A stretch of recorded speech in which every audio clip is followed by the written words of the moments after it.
नमस्कार। जय हिंद। वेलकम है आप सबका वर्ड पावर के सेशन में।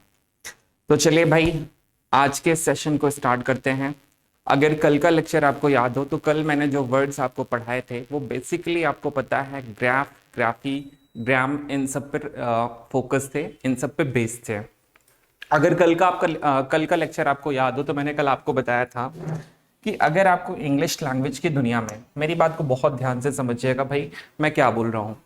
मैंने कल आपको बताया था कि अगर कहीं भी इंग्लिश लैंग्वेज की दुनिया में आपको इस तरह की कोई चीज दिखती है, जैसे मैंने कहा कि ग्राफ, क्या दिखे मेरे भाई, ग्राफ, या मैंने कहा आपको दिखे ग्राफी, क्या दिखे, ग्राफी, या मैंने कहा मेरे बच्चों अगर आपको दिखे ग्राफ। मैंने कहा था इन तीनों में से कुछ भी आपको दिखता है कहीं भी किसी भी वर्ड में, चाहे वो एज अ प्रीफिक्स दिखे और चाहे वो एज अ सफिक्स दिखे, it's doesn't matter at all. ये कुछ भी दिखे कहीं भी, याद रखिएगा मैंने क्या बोला, चाहे मेरे बच्चों ये एज अ क्या दिखे, प्रीफिक्स दिखे, और चाहे ये एज अ क्या दिखे, सफिक्स दिखे। मैंने बताया था कि ये सारे वर्ड्स, एक वर्ड है मेरे बच्चों ग्राफीन, क्या है, ग्राफीन, वहां से आए हैं। और ये ग्रीक वर्ड है, क्या है मेरे बच्चों, ग्रीक वर्ड है, और इसका जो मतलब होता था वो होता था टू राइट। क्या होता था, टू राइट। और राइट का मतलब क्या होता है, लिखना। क्या होता है, लिखना। अरे भाई ग्राफ पेपर होता है और आप उसमें क्या करते हैं, लिखते ही तो हैं।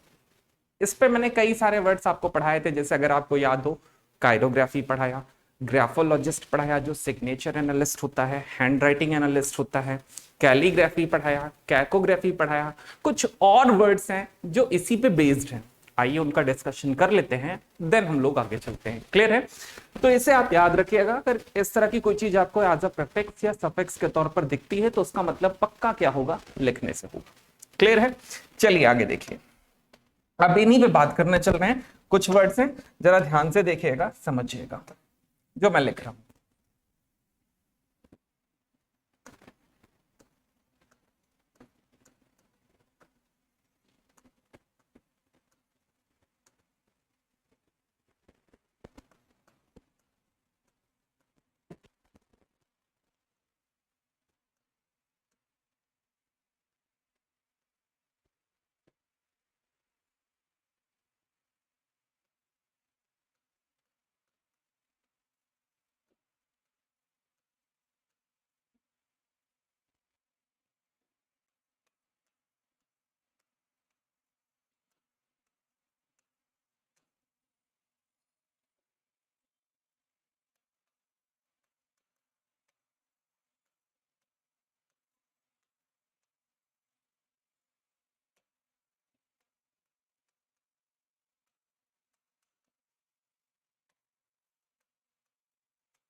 चलिए मेरे बच्चों, ध्यान से देखिएगा, ये कुछ वर्ड्स मैंने आपके सामने लिखे हैं। सबसे पहले हम लोग इनका जो ऑथेंटिक या जो लेजिटिमेट, यानी इनका जो सही प्रोनाउंसिएशन है, इन द सेंस जो इनका सही उच्चारण है, उस पर काम कर लेते हैं। जरा देखिए ये जो वर्ड्स लिखे हैं इनका क्या मतलब है। देखिए पहला वर्ड मेरे बच्चों क्या लिखा है, फोटोग्राफ। क्या लिखा है, फोटोग्राफ। देन क्या लिखा है, फोनोग्राफ। इसके बाद ऑटोग्राफ। उसके बाद टेलीग्राफ। उसके बाद बायोग्राफी। क्या लिखा है मेरे बच्चों, बायोग्राफी। फिर क्या लिखा है, ऑटोबायोग्राफी। और फिर क्या लिखा है, पोडियम। क्या लिखा है मेरे बच्चों, पोडियम। और लास्ट में क्या लिखा है, ट्राइपॉड। क्या लिखा है बताओ, ट्राइपॉड। अब जरा इन सारे वर्ड्स को ध्यान से देखें, सारे वर्ड्स पे फोकस करें। तो अगर इन दो वर्ड्स को मैं छोड़ दूं, पोडियम और ट्राइपॉड को, यहां ऑटोबायोग्राफी से फोटोग्राफ तक देखूं, तो आपको पता है एक चीज इन सब में दिख रही होगी, ग्राफ या ग्राफी। और मैंने आपको बताया है कि ग्राफ या ग्राफी या ग्राम अगर आपको एज अ प्रीफिक्स या सफिक्स कैसे भी दिखे तो उसका मतलब किससे होगा, लिखने से। यानी एक चीज तो कंफर्म है मेरे बच्चों के इन सारे वर्ड्स में क्या है, लिखने का कॉन्सेप्ट है। अब किस सेंस में लिखने का कॉन्सेप्ट है यही हमें यहां पे देखना है, यही हमें यहां पे क्या करना है, समझना है। अब बहुत ध्यान से देखिएगा, बहुत ध्यान से समझिएगा। देखिए फोटोग्राफ की बात करते हैं, किसकी बात करते हैं मेरे बच्चों, फोटोग्राफ की। तो ग्राफ को मैंने अलग कर दिया, हटा दिया, क्या मतलब है, लिखना। ठीक है, बात करते हैं इस फोटो की। तो मेरे बच्चों ये फोटो आपको बता दूं, फोटोज से आया है। कहां से आया है, फोटोज से आया है, ग्रीक है, और इसका जो मतलब होता है वो होता है लाइट। क्या होता है, लाइट। और लाइट का मतलब क्या होता है, प्रकाश। लाइट का मतलब क्या है, प्रकाश। यानी कोई ऐसी चीज जो किसके द्वारा लिखी गई हो, किसके थ्रू लिखी गई हो, प्रकाश यानी लाइट के थ्रू लिखी गई हो, उससे हम लोग क्या बोलेंगे, फोटोग्राफ बोलेंगे। भाई जब आप फोटो स्टेट कराते हैं तो जो फोटो स्टेट मशीन होती है, कभी आपने देखा होगा कि आप कुछ अंदर डालते हैं तो हूबहू डिट्टो उसका कॉपी निकल कर आ जाता है। कैसे निकल कर आ जाता है, जब आप आपने अगर ध्यान से देखा होगा कि जब ये प्रक्रिया, जब ये प्रोसेस होती है तो आपने देखा होगा फोटो स्टेट जो मशीन होती है उसमें एक लाइट जलती है। पता है वो जो लाइट जलती है, उसी लाइट के थ्रू वो जो डिट्टो आपका मटेरियल है ना, कॉपी पेस्ट आपके सामने आ जाता है, वो किसके थ्रू लिखा जाता है पता है, उसी लाइट के थ्रू लिखा जाता है। तो कोई भी चीज याद रखिए जो लाइट की, तो अगर इसका मतलब हम लोग लिटरली तो सिंपल हम लिख सकते हैं कि इसका क्या मतलब है, रिटन बाय, भाई किसके द्वारा, लाइट के द्वारा, कुछ या रिटन थ्रू लाइट या रिटन बाय, क्या बताओ, लाइट। और अगर व्यक्ति है तो वो क्या हो जाएगा, फोटोग्राफर हो जाएगा। भाई व्यक्ति क्या कहलाएगा, फोटोग्राफर हो जाएगा। क्लियर है, चलिए फोनोग्राफ, ग्राफ है, लिखना है, फोनो की बात करें। कल दो वर्ड पढ़ाया था, कैलिफोनी और कैकोफोनी। फोनी मैंने बताया था कि कहां से आया था, फोन से आया था, और ये भी फोनो जो आपको दिख रहा है उसी फोन से आया है जो कल हम लोगों ने पढ़ा था। ये फोन क्या है मेरे बच्चों, ये भी ग्रीक वर्ड है, और इसका मतलब क्या होता है, साउंड। क्या होता है, साउंड। यानी साउंड मतलब आवाज या ध्वनि, और किसके थ्रू लिखा जाए भाई, ध्वनि यानी आवाज यानी साउंड के थ्रू लिखा जाए। इससे सब आप अवेयर हैं, इससे भी जैसे फोटोग्राफ से अवेयर हैं उसी तरह इससे भी अवेयर हैं, इससे भी परिचित हैं। भाई गूगल आप खोलते हैं और है ना, उसमें साउंड वाला ऑप्शन होता है, आप उसे दबाते हैं और कुछ बोलते हैं, वो लिखकर उसमें क्या हो जाता है, कोई भी चीज जो साउंड के थ्रू या साउंड के द्वारा लिखी जाती है मेरे बच्चों, उसे क्या बोला जाता है, फोनोग्राफ। क्या बोला जाता है, फोनोग्राफ। आप गूगल में, आप में से बहुत सारे लोग ये काम करते हैं, फोनोग्राफी करते हैं। भाई टाइप नहीं करते, आप लिखते नहीं, आप बोलते हैं, वो अपने आप लिख जाता है, इसे क्या बोलेंगे, फोनोग्राफ बोलेंगे। लेकिन ये काम जो व्यक्ति करता है वो क्या कहलाएगा, वो मेरे बच्चों फोनोग्राफर कहलाएगा। क्या कहलाएगा, फोनोग्राफर कहलाएगा। क्लियर है, यानी इससे आप कह सकते हैं रिटन बाय व्हाट, साउंड। आप देखिए चीजें कितनी आसान है, कुछ भी नहीं है, कुछ भी नहीं है, चीजें बेहद आसान है, बस ध्यान से देखिए। क्या है मेरे बच्चों, लिखना, सबको पता है। बात करते हैं इस ऑटो की, ना मालूम कहां कहां ये ऑटो आपको दिखता है, और अभी ये दिख रहा है, आने वाले भविष्य में बहुत सारे वर्ड्स होंगे जहां पर ये ऑटो आपको दिखेगा। इसलिए इसके रूट पर बहुत ध्यान से है ना वर्क करिएगा, ध्यान से समझिएगा कि इस ऑटो का एक्चुअल में मतलब क्या होता है। ये ऑटो जो मेरे बच्चों आपको दिख रहा है, ये ऑटो ऑटोस से आया है, ग्रीक है, और इसका मतलब होता है सेल्फ। क्या होता है मेरे बच्चों, सेल्फ। और सेल्फ का मतलब क्या होता है, खुद। खुद से क्या करना, बोलो, लिखना। अब खुद से लिखने का क्या मतलब है भाई, जब आप किसी को ऑटोग्राफ देते हैं तो अपना खुद का ही तो क्या करते हैं, सिग्नेचर करते हैं। तो ऑटोग्राफ का कुछ मतलब नहीं जब आप खुद का सिग्नेचर, भाई ऑटो का मतलब क्या है, सेल्फ, और ग्राफ का मतलब क्या है, लिखना। यानी जब आप खुद का लिखने का मतलब कि जब आप किसी को है ना ऑटोग्राफ देते हैं तो उसमें कुछ और नहीं करते, अपना आप क्या करते हैं, सिग्नेचर करते हैं। तो जो आपका जो सेल्फ सिग्नेचर होता है उससे आप क्या बोलते हैं मेरे बच्चों, ऑटोग्राफ बोलते हैं। क्या बोलते हैं, ऑटोग्राफ। यानी आप इसे सिंपल कह सकते हैं कि ऑटोग्राफ का मतलब होता है सेल्फ सिग्नेचर। क्या कहेंगे, सेल्फ सिग्नेचर। क्लियर है? चलिए, टेलीग्राफ, आप इसे टेलीग्राफ बोल सकते हैं या आप इसे चाहे तो टेलीग्राम भी बोल सकते हैं। आप लिख सकते हैं टेलीग्राफ या टेलीग्राम, ग्राफ ग्राम सेम है, दोनों का मतलब क्या है, लिखना है। बात इस टेली की, देखो बहुत सारी जगह टेली दिखता है, टेलीस्कोप है, टेलीपैथी है ना, टेलीग्राम है या टेली है ना, क्या है बताओ, ग्राफ है, सब वही है ना। जहां भी टेली आपको दिख रहा है सबका वही मतलब है, कुछ अलग मतलब नहीं है मेरे बच्चों। टेली भी आपको बता दूं ग्रीक वर्ड है और इसका जो मतलब होता है वो होता है डिस्टेंट। क्या होता है? डिस्टेंट। डिस्टेंट मतलब दूर, यानी दूर से क्या करना, लिखना। यानी जब आपको कोई आपसे दूर बैठा है और वो जब आपको कुछ लिखता है तो आप उसे क्या बोलते हैं, टेलीग्राम या क्या बताओ, टेलीग्राफ।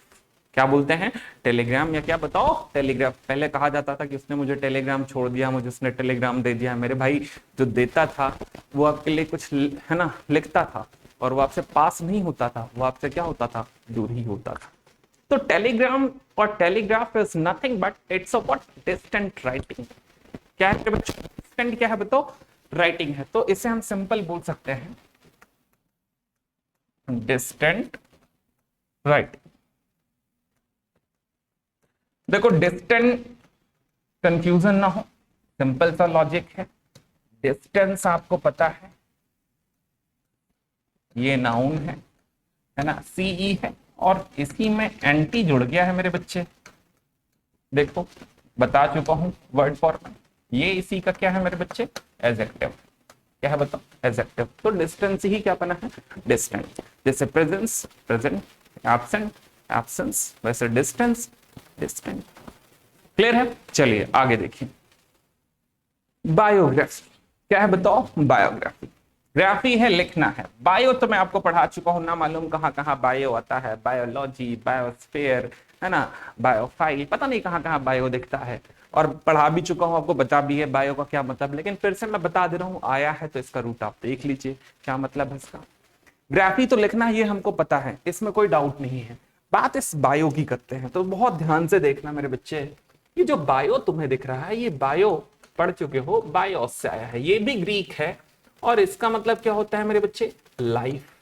और लाइफ का मतलब क्या होता है, जीवन। यानी जीवन के बारे में क्या करना, लिखना। यानी जब आप किसी के जीवन के बारे में लिखते हैं, यानी कुल मिलाकर आप कह लो उसकी जीवनी लिखते हैं, तो उसे क्या क्या कहा जाता है, बायोग्राफी कहा जाता है। क्या कहा जाता है, बायोग्राफी। तो यानी आप इसे सिंपल कह सकते हैं कि ये रिटन स्टोरी है। लेकिन किस चीज की रिटन स्टोरी है मेरे बच्चे, किसी के क्या, जीवन की। किसी के क्या बताओ, जीवन की, क्योंकि बायो का मतलब ही लाइफ से, जीवन से है। यानी written story of someone's life. क्या बोलेंगे मेरे बच्चे, समवंस। क्लियर है? चलिए आगे देखिए, ऑटोबायोग्राफी। क्या है बताओ, ऑटोबायोग्राफी। ग्राफी है, सबको पता है, लिखना है ना, कहीं भी आएगा जीवन में, कहीं भी किसी वर्ड में लिखना तो होगा पक्का, अगर इस तरह की कोई चीज होगी। बायो है, हमको पता है बायो कहीं भी दिखेगा तो उसका मतलब लाइफ यानी जीवन से होगा और कुछ हो ही नहीं सकता। ऑटो भी हमको पता है कि कहीं भी आएगा तो उसका मतलब किससे होगा, सेल्फ यानी खुद से होगा। अब देखो यहां खुद के जीवन के बारे में क्या करना है, लिखना। यानी अगर आप खुद की अपनी जीवनी लिखते हैं तो मेरे बच्चे उसे क्या कहेंगे, ऑटोबायोग्राफी कहेंगे। क्या कहेंगे, ऑटोबायोग्राफी। यानी आप इसे कह सकते हैं कि किसी और के जीवन के बारे में नहीं, खुद के जीवन के बारे में लिखना हुआ। यानी आप इसे कह सकते हैं रिटन, ध्यान दीजिएगा, story of one's own life. क्या बोलेंगे मेरे बच्चे, ओन लाइफ। क्लियर है? चलिए नेक्स्ट है मेरे बच्चे पोडियम। क्या है बताओ, पोडियम। बहुत ध्यान से देखना, समझना कि पोडियम का क्या मतलब है। अच्छा पोडियम, चलो है ना, इस वर्ड में एक बड़ी खास, बड़ी विशेष चीज दिख रही है, अगर आप इसे नोटिस कर पा रहे हैं। पता है इसमें as a suffix, as a suffix last में वर्ड के क्या दिख रहा है, आई यू एम दिख रहा है। क्या दिख रहा है मेरे बच्चे, आई यू एम। और ये बड़ी इंपॉर्टेंट चीज है।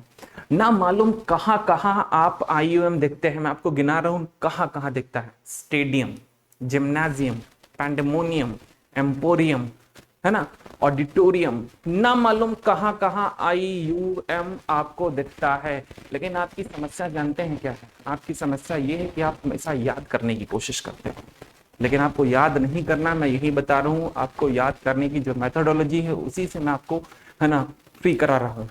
क्योंकि कितना याद करेंगे, आप याद करेंगे तो परेशान होंगे। अब जरा समझिएगा इस IUM की कहानी क्या है, जरा ध्यान दीजिएगा मेरे बच्चे, बड़े अच्छे से समझना, बड़े ध्यान से देखना। अगर तुम्हें IUM, क्या मेरे बच्चे, IUM एज अ सफिक्स किसी भी वर्ड में, इंग्लिश लैंग्वेज में या इंग्लिश लैंग्वेज की दुनिया में दिख जाए, तो ये याद रखना कि अगर IUM दिख रहा है तो पक्का वो किसी न किसी प्लेस को दिखा रहा है। किसको दिखा रहा है मेरे बच्चे?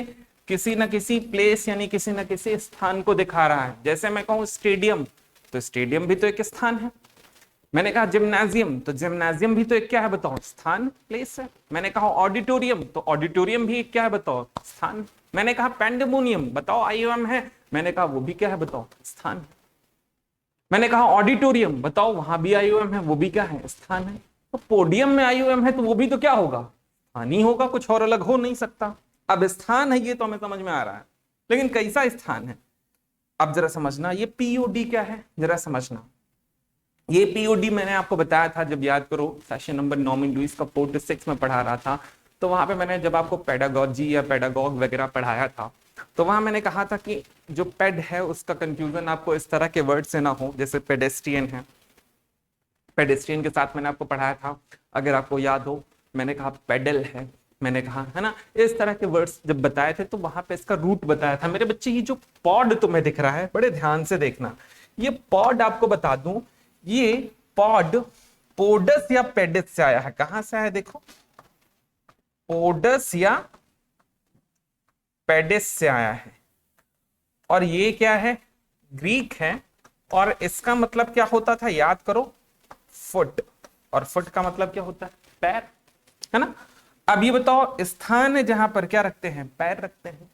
मेरे बच्चे, पोडियम उस स्थान को, उस जगह को बोलते हैं जहां पर कोई स्पीकर या वक्ता खड़ा होकर क्या करता है? बोलता है।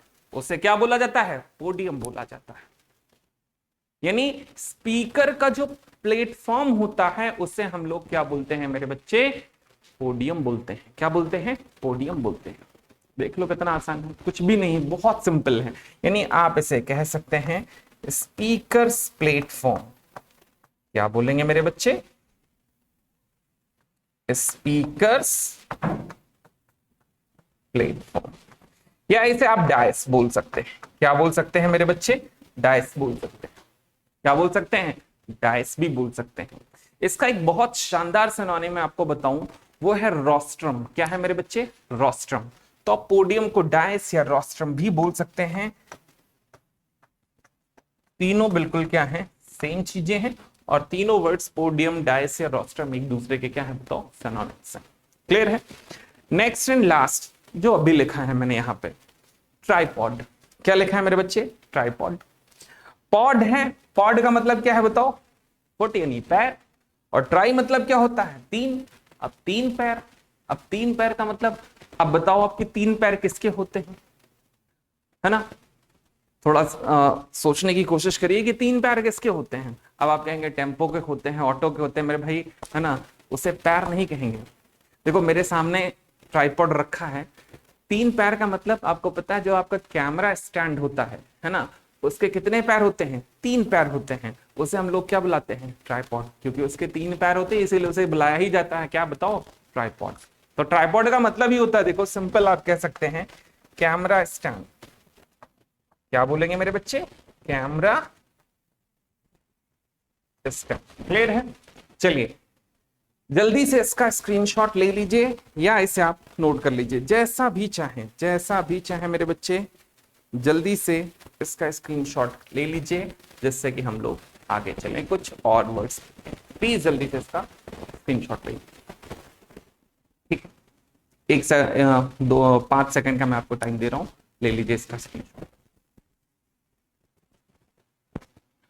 उम्मीद है आपने ले लिया होगा। चलिए अब हम लोग कुछ और वर्ड्स देखते हैं, ध्यान से देखिएगा, समझिएगा। देखिए मेरे बच्चों, कुछ और वर्ड्स का डिस्कशन करते हैं। सेम सेशन चल रहा है नॉर्मल लुइस का, इसमें कुछ और वर्ड्स देखते हैं, देन हम लोग आगे चलेंगे। ठीक है, देखिए कुछ और वर्ड्स हैं।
देखिए कुछ वर्ड्स लिखे हैं, है ना, आपके सामने, आपके स्क्रीन पे। सबसे पहले इनका जो प्रोनाउंसिएशन है, जो सही प्रोनाउंसिएशन, उस पर काम कर लेते हैं। जरा देखिए क्या लिखा हुआ है। क्या लिखा है मेरे बच्चे? सिनाई। क्या लिखा है बताओ? सिनाई। उसके बाद क्या लिखा है मेरे बच्चे? सेनालिटी। क्या लिखा है बताओ? सेनालिटी। फिर क्या लिखा है? सीनियर। क्या लिखा है बताओ? सीनियर। फिर क्या लिखा है? नीट। क्या लिखा है बताओ? सीनियर। उसके बाद क्या लिखा है? सेनेसेंट। उसके बाद सेनेसेंस। उसके बाद कॉन्वेलेसेंट। उसके बाद कॉन्वेलेसेंस। उसके बाद एडोलसेंट। और लास्ट में क्या है मेरे बच्चे? एडोलसेंस। क्या लिखा है? एडोलसेंस। थोड़ा सा इनके पार्ट्स ऑफ स्पीच पे काम कर लेते हैं, जरा ध्यान से देखिएगा, ध्यान से समझिएगा। इनका थोड़ा सा पार्ट्स ऑफ स्पीच क्लियर कर लेते हैं, देन आगे चलते हैं। देखो सेनाइल की बात करें मेरे बच्चे, तो ये एक एडजेक्टिव है। क्या है? एडजेक्टिव है। और सेनालिटी आईटी वाई आपको दिख रहा है एज अ सफिक्स, तो पक्का ये क्या है? नाउन है। क्लियर है? अब जरा आपको पता है कि एंटी अगर एज अ सफिक्स दिखता है तो वो एडजेक्टिव होता है। अभी डिस्टेंट और डिस्टेंस से मैंने बताया था, उसी तरह यहां भी है। एंटी एज अ सफिक्स दिखेगा तो वो एक एडजेक्टिव होगा, और एनसी एज अ सफिक्स दिखेगा मेरे बच्चे तो वो क्या होगा? नाउन होगा। क्लियर है ना? यानी this is what an adjective and this is what? A noun. Okay, same चीज यहां भी है। ये भी क्या है मेरे बच्चे? एडजेक्टिव है, और ये क्या है तुम्हारा? नाउन है। सेम यहां भी, ये एक एडजेक्टिव और ये क्या है तुम्हारा? नाउन। चलिए देखिए आगे बात करते हैं। अब ध्यान से देखना, समझना। अच्छा, लास्ट के अगर मैं दो वर्ड्स को छोड़ दूं, कॉन्वेलेसेंट और एडोलसेंट को, अगर ऊपर के जो वर्ड है सेनाइल, सेनालिटी, सीनियर, सीनेट, सेनेसेंट और सेनेसेंस, अगर इन सारे वर्ड्स में देखेंगे तो आपको एक चीज जरूर कॉमन दिख रही होगी। बड़ा आसान है, देखो कुछ भी नहीं है ना। आपको दिख रहा होगा कि अरे बड़े भारी भरकम है ना, बड़े टफ वर्ड है। कुछ भी नहीं मेरे बच्चे, देखना थोड़ी देर बाद ये सब तुमको आसान लगने वाला है। कुछ भी नहीं इन वर्ड्स में, बस ध्यान से देखना। आप ये बताओ मुझे, अगर सेनेसेंस तक के वर्ड्स देखें तो तुम्हें एक चीज जरूर कॉमन दिख रही होगी सारे वर्ड में। वो क्या दिख रहा होगा? सिन सिन सिन। ध्यान से देखो, हर जगह तुम्हें सिन सिन सिन सिन दिख रहा होगा, दिख रहा है। और ध्यान से समझना कि ये सिन है क्या। पहले समझना मेरी बात को। देखो ये सिन जो तुम्हें दिख रहा है, अगर इन सारे वर्ड्स के सिवाय, मतलब अपार्ट फ्रॉम दीज वर्ड्स, यानी इन सारे वर्ड्स को अगर छोड़ दिया जाए, इसके सिवाय भी अगर तुम्हें इंग्लिश लैंग्वेज की दुनिया में कहीं भी इस तरह के सिन जैसी कोई चीज दिखती है तो घबराने की जरूरत नहीं मेरे बच्चे। ये जो सिन तुम्हें दिख रहा है, ये सिन सीनेक्स से आया है। कहां से आया है? बहुत ध्यान से समझना। कहां से आया है मेरे बच्चे? ये सीनेक्स से आया है, और ये एक लैटिन वर्ड है। क्या है मेरे बच्चे? लैटिन वर्ड है, और इसका मतलब जो होता है वो होता है ओल्ड। क्या होता है? ओल्ड, है ना। ओल्ड का क्या मतलब है आपको पता है? ओल्ड एडजेक्टिव, और इसके दो मतलब होते हैं, एक तो बूढ़ा, दूसरा पुराना, है ना। लेकिन यहां मतलब मेरे बच्चे पता है बूढ़े से। किससे है बताओ? बूढ़े से। अब बूढ़ा है ये तो समझ में आ रहा है, सिन है यानी बूढ़ा है। अब जरा समझना कि बूढ़े का क्या मतलब है। आपको पता है जैसे जैसे इंसान की उम्र बढ़ती है वो क्या हो जाता है? क्या होता जाता है? बूढ़ा होता जाता है। और जब इंसान बूढ़ा होता है तो आपको पता है एक चीज तो बिल्कुल कंफर्म है कि वो फिजिकली क्या होगा? वीक होगा, यानी शारीरिक रूप से क्या होगा? कमजोर होगा। लेकिन गाँव में आपने सुना होगा एक और चीज इसके साथ साथ कि शारीरिक रूप से कमजोर होगा, ये तो समझ में आ रहा होगा। लेकिन गाँव में कोई बूढ़ा होता है तो कहते हैं सठिया गया है। क्या क्या हो गया है? सठिया गया है। नहीं, सठिया सठिया गया का मतलब कि तो 60 साल का हो गया है। दूसरा, वो मानसिक रूप से क्या हो गया है? विकृत हो गया है। विकृत होने का मतलब कि उसकी मानसिक अवस्था पहले जैसी नहीं रही है, यानी सोचने समझने की उसकी जो शक्ति है वो छीड़ हो गई है। मेरे बच्चे, सेनाइल उसी अवस्था को बोलते हैं जब किसी व्यक्ति की मानसिक और शारीरिक अवस्था जो होती है वो विकृत हो जाती है। विकृत होने का मतलब कि वो पहले जैसी नहीं रहती है, यानी एक तो शारीरिक रूप से वो कमजोर हो जाता है, दूसरा मानसिक रूप से, है ना, जो उसकी सोचने समझने की एबिलिटी होती है, क्षमता होती है, वो भी क्या हो जाती है? कमजोर हो जाती है। अगर कोई ऐसा इंसान है मेरे बच्चे जो फिजिकली और मेंटली डिटेरियोरेटेड हो चुका है, यानी विकृत हो चुका है शारीरिक और मानसिक रूप से, तो उस इंसान को मेरे बच्चे आप सेनाइल बोलेंगे, लेकिन उसकी जो अवस्था है उसे क्या बोलेंगे? सेनालिटी। जैसे किसी को तुम कह रहे हो कि सठिया गया है, तो इसका मतलब क्या है? उसकी जो अवस्था है सठिया गया, वो तो सेनालिटी हो गई। जिसको बोल रहे हो मेरे बच्चे वो क्या है? सेनाइल। क्या है बताओ? सेनाइल। क्लियर है? तो यानी आप इसे अगर लिखना चाहें तो आप इसे क्या बोल सकते हैं कि फिजिकल, क्या कहेंगे? देखो, पहली चीज तो शारीरिक रूप से कमजोर होगा, ये हमें पता है, ये सबको पता है, लेकिन मानसिक रूप से भी तो होगा ना, यानी एंड क्या बताओ? मेंटल। क्या बताओ? मेंटल, है ना, दोनों। क्या होगा? डिटेरियोरेशन। क्या होगा मेरे बच्चे?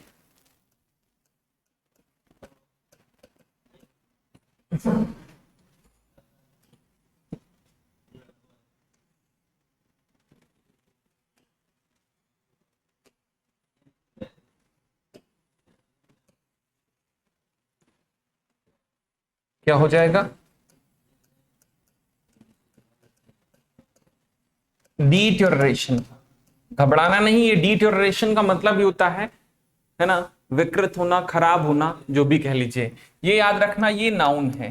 डिटेरियोरेशन क्या है? नाउन है। और डिटेरियोरेट इसका क्या है? वर्ब है। क्या है मेरे बच्चे? डिटेरियोरेट इसका क्या है? वर्ब है। क्लियर है? लेकिन ये फिजिकल या मेंटल जो आपका डिटेरियोरेशन होता है वो किस वजह से होता है? बुढ़ापे के कारण। किस वजह से? बुढ़ापे के कारण। यानी आप कह सकते हैं owing to old age. Owing to क्या बताओ? Old age. क्लियर है? चलिए, है ना। इसका एक बड़ा शानदार सिनोनिम है मेरे बच्चे, वो है डोटेज। क्या है? डोटेज। क्या है बताओ? डोटेज, है ना। इसका भी मतलब सठिया जाना ही होता है। इसके लिए एक ईडियम भी बड़ी शानदार यूज होती है, वो है सेकेंड चाइल्डहुड। क्या है बताओ? सेकेंड चाइल्डहुड मतलब दूसरा बचपन। गाँव में आपने सुना होगा, कहते हैं बूढ़े और बच्चे समान होते हैं, बूढ़े बच्चों में कोई डिफरेंस क्या बताओ? नहीं होता। तो वही चीज है, बुढ़ापे को भी हम लोग दूसरा क्या बोलते हैं? बचपन ही बोलते हैं। इसलिए इसके लिए एक ईडियम यूज होती है मेरे बच्चे, सेकेंड चाइल्डहुड। क्या यूज होती है? Second childhood. ओके, चलिए नेक्स्ट। सीनियर। भाई सिन है तो ओल्ड है, सीनियर कौन है? जो आपसे ओल्डर है वो आपका क्या है बताओ? सीनियर है। तो इसका तो सीधा सा मतलब क्या निकल गया? ओल्डर। क्लियर है? चलिए नेक्स्ट, सीनेट। क्या है बताओ? सीनेट। मेरे बच्चे, सीनेट सिन है तो बूढ़ा है, ये तो समझ में आ रहा है। आपको बता दूं, बूढ़े बुद्धिमान लोगों की जो सभा होती है उसे क्या बोला जाता है? सीनेट बोला जाता है। क्या बोला जाता है?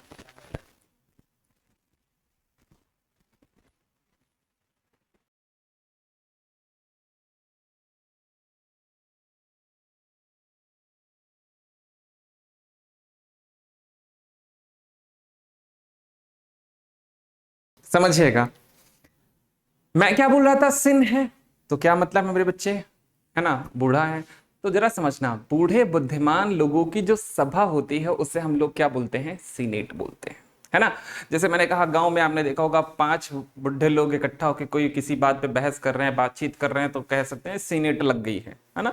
तो उसे क्या बोलते हैं? सीनेट बोलते हैं। वैसे सीनेट का एक और मतलब आपको बताऊं कि यूएस जो पार्लियामेंट है मेरे बच्चे, यानी अमेरिका की जो संसद है जिसका नाम कांग्रेस है, उसके 2 हाउसेस हैं। एक तो वहां का अपर हाउस है जिसे हाउस ऑफ सीनेट बोलते हैं, और दूसरा है लोअर हाउस जिसे हम लोग हाउस ऑफ रिप्रेजेंटेटिव बोलते हैं, हिंदी में से सीनेट सभा या प्रतिनिधि सभा कहा जाता है। जैसे हमारे यहाँ हमारी जो पार्लियामेंट है उसके दो हाउसेस हैं, है ना, एक आपका अपर हाउस है जैसे आप हाउस ऑफ स्टेट्स बोलते हैं, और दूसरा आपको पता है हमारे यहाँ क्या है, लोअर हाउस है पार्लियामेंट का, हाउस ऑफ पीपल जिसे बोलते हैं लोकसभा, और हाउस ऑफ स्टेट्स को क्या बोलते हैं, राज्यसभा बोलते हैं। तो वैसे जैसे राज्यसभा है वैसे वहां पे हाउस ऑफ सीनेट है ना। तो सीनेट का सीधा सा मतलब अगर कहा जाए तो यही है कि बूढ़े बुद्धिमान लोगों की जो सभा होती है उसे हम लोग क्या बोलते हैं बताओ, सीनेट बोलते हैं। यानी आप इसे कह सकते हैं कि एन असेंबली, क्या कहेंगे, सभा, लेकिन किसकी, मैंने कहा ऑफ ओल्ड वाइज मैन, क्या बोलेंगे भाई, ओल्ड वाइज मैन। क्लियर है। चलिए आगे देखिए, सेनेसेंट और क्या बताओ, सेनेसेंस। अब बहुत ध्यान से देखना, बहुत ध्यान से समझना। एक चीज यहां पे क्लियर कर लीजिए कि अगर आपको एसेंट या एसेंस जैसी कोई चीज यहां पे अगर आप देखें तो एक चीज आपको दिख रही होगी, एसेंट और एसेंस, और कैसे दिख रहा है मेरे बच्चे, एज अ सफिक्स दिख रहा है। कैसे दिख रहा है, एज अ सफिक्स। और एसेंट या एसेंस एज अ सफिक्स तुम्हें कहीं दिखता है तो इसका मतलब पक्का याद रखना ग्रोइंग या बिकमिंग से होगा। किससे होगा, ग्रोइंग या बिकमिंग से। यानी इन सब में एसेंट एसेंस है तो सब में ग्रोइंग बिकमिंग, यानी लगातार, है ना। अब लगातार क्या होना, यहाँ पे बूढ़े होना, सिन है तो सिन का मतलब बूढ़े, इधर का मतलब लगातार, यानी लगातार आप बूढ़े हो रहे हैं तो आप किस अवस्था में, सेनेसेंट या सेनेसेंस वाली अवस्था में। यानी आप इसे कह सकते हैं ग्रोइंग या बिकमिंग ओल्ड। क्लियर है। चलिए दो वर्ड इसमें मेरे बच्चे बच रहे हैं, कॉन्वेल्सेंट और एडोलसेंट, है ना। ये मैं नेक्स्ट लेक्चर में आपको कराऊंगा क्योंकि अभी मेरी तुरंत लाइव क्लास होनी है ना। इस वजह से ये दो वर्ड्स जो आपके यहाँ पे बच रहे हैं इनको हम लोग नेक्स्ट लेक्चर में डिस्कस करेंगे, देन इसके आगे से क्या करेंगे, प्रोसीड करेंगे। क्लियर है। चलिए, है ना, नेक्स्ट लेक्चर में यहीं से इसे क्या करेंगे, कंटिन्यू करेंगे। ठीक है, तब तक के लिए जय हिंद।